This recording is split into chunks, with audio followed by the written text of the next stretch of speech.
हरतालिका व्रत. बऱ्याच जणांना असं माहीत असेल की हे पतीसाठी केलं जातं, पण ही आहे एका सखीच्या धाडसातून जन्मलेली प्रेम कथा. तर एकदा असं झालं होतं की पार्वतीच्या वडिलांनी तिचं लग्न परस्पर ठरवल्यानंतर पार्वती घाबरली. तिला काहीच सुचेना.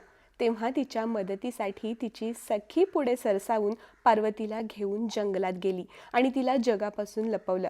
मग पार्वतीने तिथेच शिवलिंग घडवलं आणि अन्न पाणी न घेता फक्त अखंड श्रद्धेने कठोर उपवास सुरू केला. पार्वतीची ही घोर तपश्चर्या आणि अखंड श्रद्धा पाहून अखेर शंकरही हळवे झाले आणि पार्वतीला इच्छापूर्तीचं वरदान दिलं. तर पार्वतीने शंकरांनाच त्यांची पत्नी म्हणून स्वीकारण्याची इच्छा व्यक्त केली. शंकरांनी ते मान्य करत पार्वतीशी विवाह केला. थोडक्यात काय तर हरतालिका म्हणजे एखाद्या मुलीला तिच्या मनासारखा वर मिळावा यासाठी केलेलं व्रत. अशाच धार्मिक कथा आणि माहितीसाठी श्री उवाच या आपल्या पेजला फॉलो करायला विसरू नका.